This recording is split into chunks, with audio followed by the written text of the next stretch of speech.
নমস্কার। ঝুলন পূর্ণিমার পূর্ণ তিথিতে আমি পৌঁছে গেছিলাম রানীগঞ্জের একটি পুরনো মন্দির শ্রী শ্রী সীতারামজির মন্দিরে। গেটে ঢুকতেই দেখে বুঝতেই পারছেন কী পরিমাণে লোকের জমায়েত হয়েছে আজ এখানে। চলুন ভিড় এড়িয়ে আস্তে আস্তে ভেতরে যাই।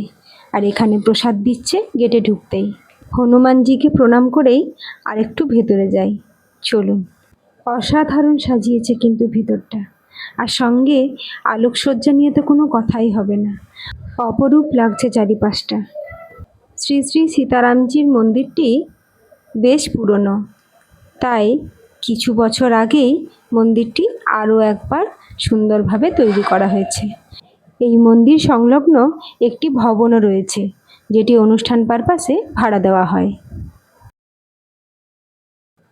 চারিপাশটা ঘুরে দেখতে দেখতে চোখ যেন জুড়িয়ে আসছে। ছোট্ট গোপাল থেকে শুরু করে বড় নন্দলালার জীবনও বেশ সুন্দরভাবে ফুটিয়ে তোলা হয়েছে।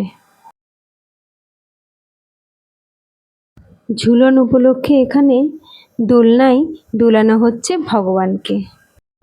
জানেন তো, গত বছরও এই মন্দিরে এসেছিলাম এই সময়, কিন্তু এবছর এসেছি আর এবছর সাজানো দেখে আমি যেন অবাক হয়ে যাচ্ছি। এত সুন্দর লাগছে যে কি বলবো। আগের বছরের তুলনায় এবছর যেন আরও ভালো।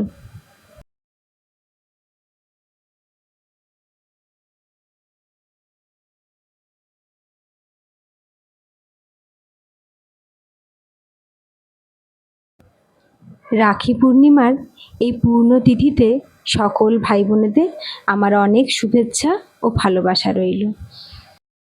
চলুন ওপর থেকে চারিপাশটা একবার দেখে নিয়ে বেরিয়ে যাই। আজ তাহলে ভিডিওটা এ পর্যন্তই থাক। আপনাদের সঙ্গে দেখা হবে আবার একটি নতুন ভিডিওতে। ততক্ষণের জন্য টাটা।